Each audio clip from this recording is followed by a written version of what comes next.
Hello everyone, this is Vasupriya Patnaik. ఈరోజు మనం ఈ వీడియోలోని కొన్ని కీ వెబ్ డెవలప్మెంట్ కాన్సెప్ట్స్ గురించి తెలుసుకుందాం. First we have page nation. So page nation అంటే మనకి హ్యూజ్ డేటా అనేది ఉంటుంది. అదంతా సింగిల్ పేజ్లో లోడ్ చేయడం చాలా కష్టం అవుతుంది. సో మనకున్న లార్జ్ డేటా సెట్స్ని స్మాలర్ చంక్స్లో డివైడ్ చేయడమే పేజ్ నేషన్ అన్నమాట. అంటే ఒక పేజ్లోని మొత్తం డేటాని పెట్టకుండా మల్టిపుల్ పేజెస్లోని డేటాని పెడతామన్నమాట. సో ఇలా చేయటం వల్ల మనకి డేటా లోడింగ్ అనేది ఫాస్ట్గా ఉంటుంది and also user interface and user experience కూడా బాగుంటుంది అనమాట. సో నా కోడ్లోని I implemented pagination in this way. Page ఇచ్చాను, లిమిట్ ఇచ్చాను, లైక్ ఒక పేజ్కి ఎన్ని ఉండాలి అని చెప్పి ఆఫ్సెట్ వాల్యూ కూడా ఇచ్చాను. సో అవుట్పుట్ ఎలా ఉంది అంటే రెస్టారెంట్ ప్రో ఇందులోని ఇలా సో డిఫరెంట్ చంక్స్ గా డివైడ్ అయింది అనమాట. మొత్తం నా డేటా అంతా 1065 పేజెస్ గా డివైడ్ చేశాను అండ్ ఒక్కొక్క పేజ్ కి ఇలా కొన్ని ఇచ్చాను అనమాట. ఇది ఫస్ట్ పేజ్, ఇది సెకండ్ పేజ్, ఇలా డివైడ్ అయిందండి. So second we have MongoDB atlas. First MongoDB అంటే అదొక డేటాబేస్ అన్నమాట. ఇందులోని డేటా అనేది JSON ఫార్మాట్ లో స్టోర్ చేస్తాం. MongoDBలోని 2 ఉన్నాయన్నమాట, MongoDB compass and MongoDB atlas. MongoDB compass అనేది లోకల్ గా రన్ చేస్తామన్నమాట. ఇక్కడ రిసోర్సెస్ అన్ని యూజరే మేనేజ్ చేస్తాడు. అండ్ MongoDB అట్లస్ లోని ఇది అట్లస్ అంటే ఇది ఒక cloud version of MongoDB and ఇక్కడ రిసోర్సెస్ అన్ని క్లౌడ్ మేనేజ్ చేస్తుంది. అండ్ చాలా మంది MongoDB అట్లస్ వాడతారు ఎందుకంటే దీంట్లో ఆటోమేటిక్ బ్యాకప్స్ ఉంటుంది అండ్ ఆల్సో ఇది హై సెక్యూరిటీ ప్రొవైడ్ చేస్తుంది అండ్ ఆల్సో మనకు కావాల్సినప్పుడు మన అప్లికేషన్స్ ని ఈజీగా స్కేల్ చేసుకోగలం అన్నమాట. So MongoDB atlas user interface ఇలా ఉంటుంది అన్నమాట. ఇక్కడ మనం క్లస్టర్స్ క్రియేట్ చేయొచ్చు అండ్ డిఫరెంట్ సర్వీసెస్ అనేవి ఇలా ప్రొవైడ్ చేస్తుంది అండ్ ఆల్సో డిఫరెంట్ సెక్యూరిటీ కూడా ప్రొవైడ్ చేస్తుంది అన్నమాట. Next we have Supabase.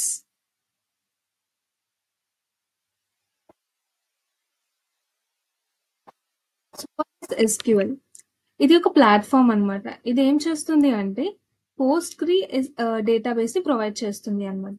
ఈ పోస్ట్గ్రీ డేటాబేస్ ఏంటి అంటే ఇది ఒక popular type of SQL database.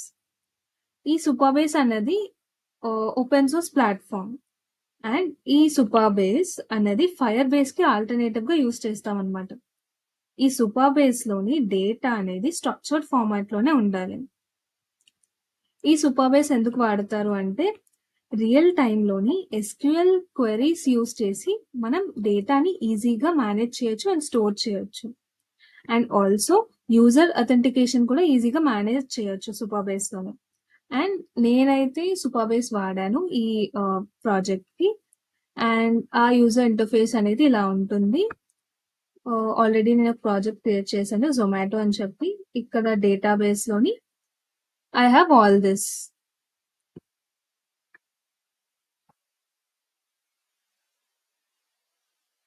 Next events. Events అంటే actions which occur in the program అన్నమాట. ఆ యాక్షన్స్ అనేవి బటన్ క్లిక్ అయినా అవ్వచ్చు, ఫైల్ అప్లోడ్ అయినా అవ్వచ్చు. ఇప్పుడు యూజర్స్ లేకపోతే some other parts of the system కొన్ని యాక్షన్స్ ని చేస్తుంది అనమాట. ఆ యాక్షన్స్ కి మన అప్లికేషన్స్ రెస్పాన్స్ అనేది ఇవ్వాలి. సో అవి ఇవ్వడానికి ఈవెంట్స్ అనేవి ఉన్నాయన్నమాట. సో మనకి డిఫరెంట్ ఈవెంట్స్ ఉన్నాయి. లైక్ వెబ్సైట్ లో చూసుకుంటే ప్రీవియస్ అనేది ఒక ఈవెంట్, నెక్స్ట్ అనేది ఒక ఈవెంట్, హోమ్ అనేది ఒక ఈవెంట్, నియర్ బై అనేది ఒక ఈవెంట్, ఇందులో సర్చ్ బై లొకేషన్ అనేది ఒక ఈవెంట్, సర్చ్ రెస్టారెంట్స్ అనేది ఒక ఈవెంట్, అలా ఇదంతా events. Next we have event handler. Event handler అంటే ఏంటి అంటే ఇప్పుడు ఒక ఈవెంట్ అయ్యింది అంటే ఆ ఈవెంట్ అయినప్పుడు అదొక ఫంక్షన్ ని ట్రిగర్ చేస్తుంది. దాన్నే ఈవెంట్ హ్యాండ్లర్ అని అంటాం అన్నమాట. సో ఇప్పుడు మనం కోడ్ లోకి వెళ్తే నియర్ బై సర్చ్ లోని డిఫరెంట్ హ్యాండ్లర్స్ ఉన్నాయి. లైక్ పేజ్ నేషన్ హ్యాండ్లర్ ఇందాక చూసినట్టుగా ప్రీవియస్ బటన్ ఉంది, అది క్లిక్ చేయగానే కరెంట్ పేజ్ మైనస్ మైనస్ అయ్యి ముందు పేజ్ కి వెళ్తాం అనమాట. సో నెక్స్ట్ బటన్ ఉంది, నెక్స్ట్ బటన్ క్లిక్ చేయగానే కరెంట్ పేజ్ ప్లస్ ప్లస్ అంటే నెక్స్ట్ పేజ్ కి వెళ్తాం. సో ఇది అనేది ఈవెంట్ హ్యాండ్లర్ అనమాట, ఇది అనేది ఈవెంట్ హ్యాండ్లర్ ఇక్కడ. సో ఇది పేజ్ నేషన్ కి రిలేటెడ్ అనమాట. అలా మనకి దీంట్లో వీ హ్యావ్ లొకేషన్ కి కూడా, జియో లొకేషన్ కి కూడా హ్యాండ్లర్ ఉంది. ఇప్పుడు యూజర్ లొకేషన్ తీసుకొని బటన్ క్లిక్ చేయగానే యూజర్ లొకేషన్ డీటెయిల్స్ అనేవి వచ్చేస్తాయి అన్నమాట. సో ఇదొక ఇదొక ఈవెంట్ హ్యాండ్లర్. అండ్ మనం ఫామ్ ఫిల్ చేసినప్పుడు లైక్ లొకేషన్ డీటెయిల్స్ ఇచ్చినప్పుడు ఆర్ కోఆర్డినేట్స్ ఇచ్చినప్పుడు, లాటిట్యూడ్ అండ్ లాంగిట్యూడ్ ఇచ్చినప్పుడు ఆ డీటెయిల్స్ తీసుకొని దానికి తగ్గట్టు రెస్టారెంట్స్ అనేవి ఫైండ్ చేసి మనకి డిస్ప్లే చేస్తుంది. సో అది కూడా ఒక event handler.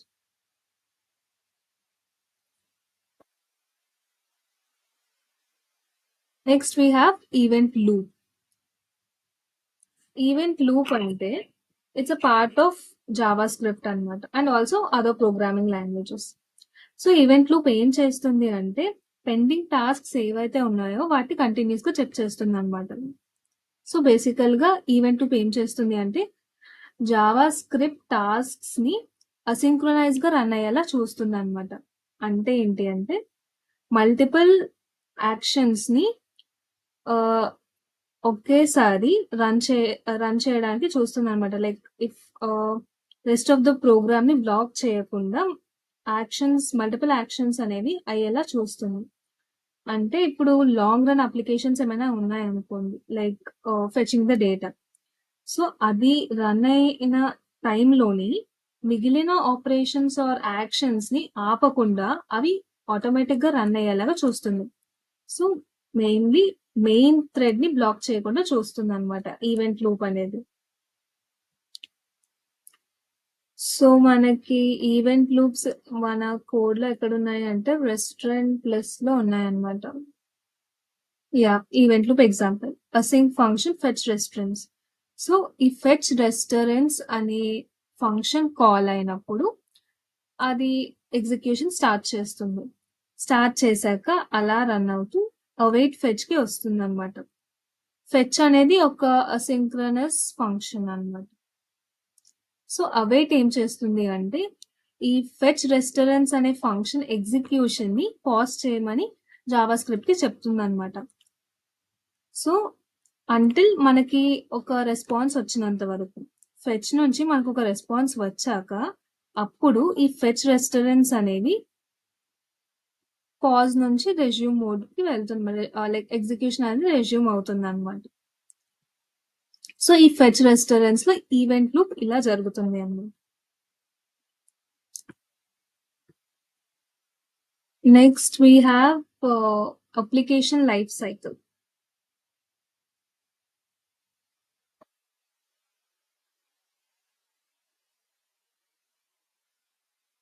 Application life cycle అంటే ఒక అప్లికేషన్ అనేది డిఫరెంట్ స్టేజెస్ లో వెళ్తుంది అనమాట, ఇనిషియలైజేషన్ నుంచి టర్మినేషన్ వరకు.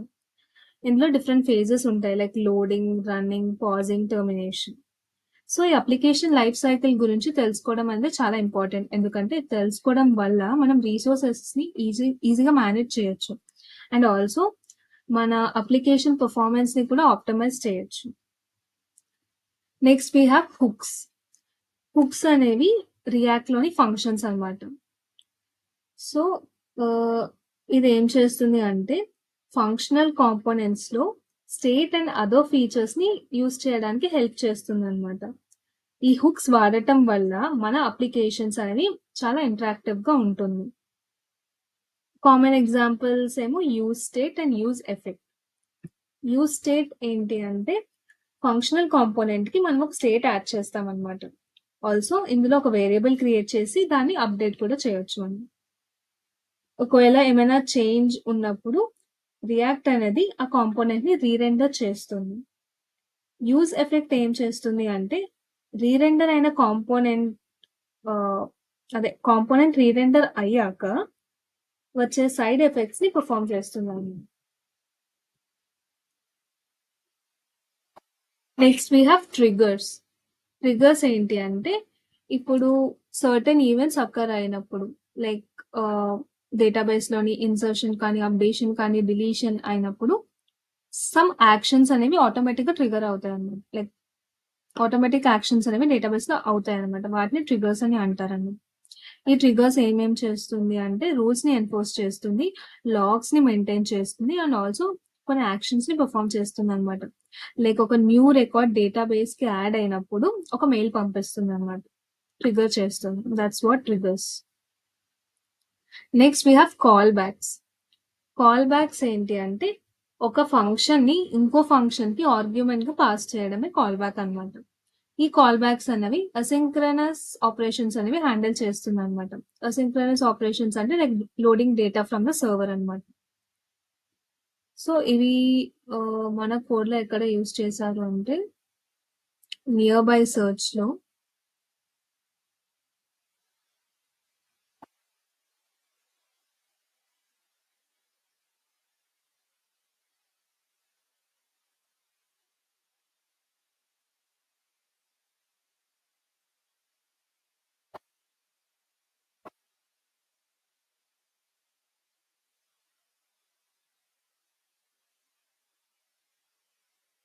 ఇక్కడ navigation.geolocation.get current position. సో ఈ మెథడ్ అనేది ఏం చేస్తుంది అంటే యూజర్ కరెంట్ లొకేషన్ ని అడుగుతుంది అనమాట. వెంటనే లొకేషన్ అనేది రాదు, ఎందుకంటే డేటా అనేది జీపీఎస్ నుంచి రిట్రీవ్ అవ్వడానికి చాలా టైం పడుతుంది. సో మీన్ టైం ఏం చేస్తుంది అంటే ఈ మెథడ్ అనేది కాల్ ఫంక్షన్ ని తీసుకుంటుంది అనమాట. ఇక్కడ ఆరో ఫంక్షన్ అనమాట, పొజిషన్ అనే ఆరో ఫంక్షన్ ని తీసుకుంటుంది అనమాట, కానీ ఎగ్జిక్యూట్ చేయదు. అప్పుడే మనకి లొకేషన్ డీటెయిల్స్ వచ్చాక అప్పుడు ఈ ఆరో ఫంక్షన్ అనేది లైక్ ఇక్కడ పొజిషన్ అనే ఆబ్జెక్ట్ ఆరో ఫంక్షన్ అనేది ఎగ్జిక్యూట్ అయ్యి లాటిట్యూడ్ లాంగిట్యూడ్ వాల్యూస్ తీసుకుంటుంది అనమాట.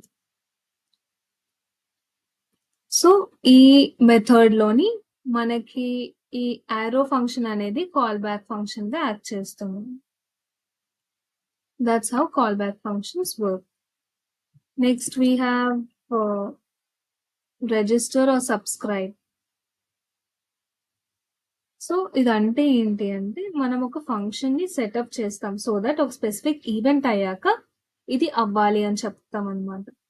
లైక్ ఒక సర్టెన్ ఈవెంట్ అయ్యాక ఏం అవ్వాలి, లైక్ ఈవెంట్ అయ్యింది అని తెలియడానికి ఏం అవ్వాలి అనేది చెప్తుంది అనమాట. ఫర్ ఎగ్జాంపుల్ మన కోడ్ లో చూస్తే ఇమేజ్ సర్చ్ లోని we have register or subscribe, document.getElementById, image search form dot add event listeners submit. So ఈ మొత్తం ఏంటి అంటే సబ్మిట్ బటన్ క్లిక్ చేయగానే లైక్ ఇమేజ్ సర్చ్ ఫామ్ అంతా డీటెయిల్స్ ఫిల్ చేశాక లైక్ ఇమేజ్ అనేది అప్లోడ్ చేశాక మనం సబ్మిట్ అని క్లిక్ చేస్తాం. అది క్లిక్ చేయగాన ఇమేజ్ అప్లోడ్ అయ్యి అది ఏ రెస్టారెంట్స్ లో ఉందో అనేది ఆ రెస్టారెంట్స్ డీటెయిల్స్ అనేవి డిస్ప్లే అవుతుంది అనమాట. సో దీన్ని మనం రిజిస్టర్ ఆర్ సబ్స్క్రైబ్ అని అంటాం. Next we have unregister or unsubscribe. అంటే ఏంటి అంటే ఈవెంట్ లిజనర్స్ ఆర్ హ్యాండ్లర్స్ ఏవైతే మనకి ఇంకా ఈవెంట్స్ కి రియాక్ట్ అవ్వకూడదు అని అనుకుంటున్నామో వాటిని రిమూవ్ చేసేస్తాం అనమాట. ఇది ఎందుకు చేస్తాము అంటే మెమరీ మేనేజ్మెంట్ కోసం చేస్తాము. సో ఈ అన్రిజిస్టర్ ఆర్ అన్సబ్స్క్రైబ్ ఏం చేస్తుంది అంటే ప్రోగ్రామ్ ని స్టాప్ చేస్తుంది అనమాట ఈవెంట్స్ కి రెస్పాండ్ అవ్వకుండా, సో దట్ అన్నెసెసరీ యాక్షన్స్ అనేవి ప్రివెంట్ చేయొచ్చు. Next we have higher order functions.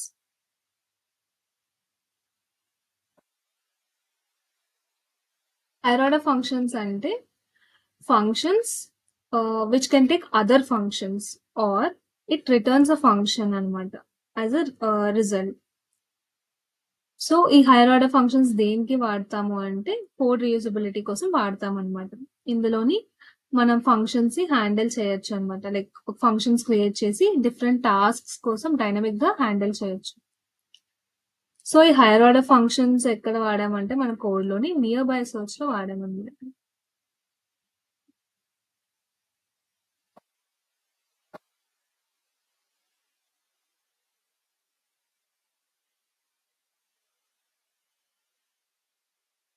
ఇక్కడ వాడాం.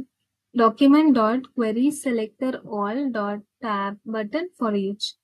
సో హైయర్ ఆర్డర్ ఫంక్షన్ ఏంటి అంటే ఇక్కడ ఫర్ ఈచ్ అనమాట. ఈ ఫర్ ఈచ్ ఏం చేస్తుంది, ఈ బటన్ అనే యారో ఫంక్షన్ ని కాల్ చేస్తుంది. కాల్ చేసి ఇక్కడ మళ్ళీ అందులోని బటన్ క్లిక్ చేశాక ఇంకో యారో ఫంక్షన్ ని కాల్ చేస్తుంది అనమాట. సో ఈ బటన్ అనేది అన్ని ఎలిమెంట్స్ కి అప్లై అవుతుంది అనమాట. సో క్లిక్ చేసిన ప్రతిసారి ఫర్ ఈచ్ అనేది ఎగ్జిక్యూట్ అవుతుంది. సో దీన్ని హైయర్ ఆర్డర్ ఫంక్షన్స్ అని అంటాం అనమాట. Next we have functions as arguments. అంటే ఏంటి అంటే ఒక ఫంక్షన్ ని ఇంకో ఫంక్షన్ కి పారామీటర్ గా పాస్ చేస్తాం. ఇది జనరలీ ఫంక్షనల్ ప్రోగ్రామింగ్ లో వాడతాం అనమాట. ఇది ఏం చేస్తుంది అంటే మన కోడ్ ని ఫ్లెక్సిబుల్ చేస్తుంది. లైక్ ఒక ఫంక్షన్ ని ఇంకో ఫంక్షన్ కాల్ చేయడానికి ఈజీగా యూజ్ అవుతుంది కాబట్టి. సో మన కోడ్ లోని ఇది ఎక్కడ వాడాం, ఫంక్షన్ యాజ్ ఆర్గ్యుమెంట్.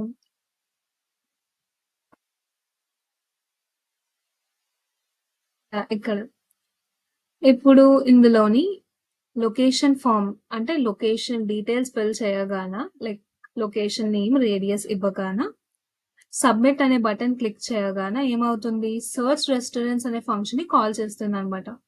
కాల్ చేసి ఆ ఇన్పుట్ వాల్యూస్ తీసుకొని ఏ రెస్టారెంట్స్ అయితే ఉన్నాయో ఆ రెస్టారెంట్స్ అనేవి డిస్ప్లే చేస్తుంది. సో అంటే బటన్ క్లిక్ చేయగానే ఈ ఫంక్షన్ లోని ఇంకో ఫంక్షన్ అనేది కాల్ చేస్తుంది అనమాట. సో ఫంక్షన్ యాజ్ ఆర్గ్యుమెంట్ కి ఎగ్జాంపుల్ అనేది ఇది. Next we have on success, on failure.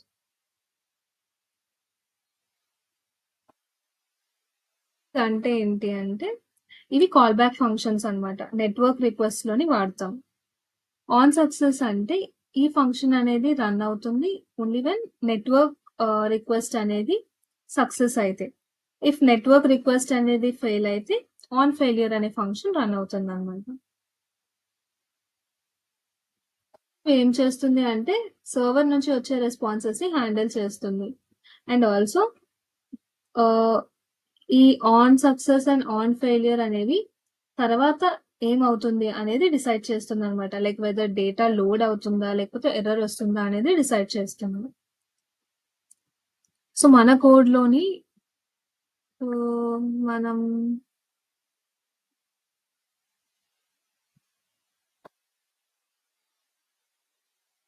ఇక్కడ వాడాం. సో ఇక్కడ సర్చ్ రెస్టారెంట్స్ సర్చ్ చేసినప్పుడు మనం ట్రైలోని డిస్ప్లే రిజల్ట్స్ పెట్టామన్నమాట. ఒకవేళ డేటా అనేది మనకి వస్తే ఆ డేటా అనేది డిస్ప్లే అవుతుంది. దట్స్ సక్సెస్ ఫంక్షన్ అనమాట. ఒకవేళ ఎర్రర్ వస్తే అది క్యాచ్ బ్లాక్ తీసుకొని ఎర్రర్ మెసేజ్ ని డిస్ప్లే చేస్తుంది. అది ఆన్ ఫెయిలియర్ ఫంక్షన్ అనమాట. Next we have on click event handler for buttons. So ఇదంటే ఏంటి అంటే ఇప్పుడు ఒక బటన్ క్లిక్ చేయగానే ఒక ఈవెంట్ ట్రిగర్ అయ్యి ఒక ఫంక్షన్ అనేది ఎగ్జిక్యూట్ అవుతుంది అనమాట. సో దాన్ని ఆన్ క్లిక్ ఈవెంట్ హ్యాండ్లర్స్ అని అంటాం అన్నమాట. ఇది మనం ఎక్కడ చూసాము, ఇక్కడ ఉంటుంది. ఇప్పుడు ఇక్కడ క్లిక్ చేయగానే బటన్ రెస్టారెంట్స్ అనేవి ఫిల్టర్ బటన్ క్లిక్ చేయగానే రెస్టారెంట్స్ అని ఫెచ్ చేస్తుంది అనమాట. సో ఈ బటన్ క్లిక్ చేయగానే ఫెచ్ రెస్టారెంట్స్ అనే ఫంక్షన్ అనేది ఎగ్జిక్యూట్ అవుతుంది. అలాగే ప్రీవియస్ పేజ్ క్లిక్ చేయగానే ముందు పేజ్ కి వెళ్ళి అందులోని రెస్టారెంట్స్ అని మళ్ళీ రీలోడ్ అవుతాయి. అలాగే నెక్స్ట్ బటన్ క్లిక్ చేయగానే నెక్స్ట్ పేజెస్ కి వెళ్ళి మళ్ళీ రెస్టారెంట్స్ ఫంక్షన్ అనేది కాల్ చేసి మళ్ళీ రీలోడ్ అవుతాయి. So this is how on click event handlers work అనమాట. So that's all for this video. Thank you for watching.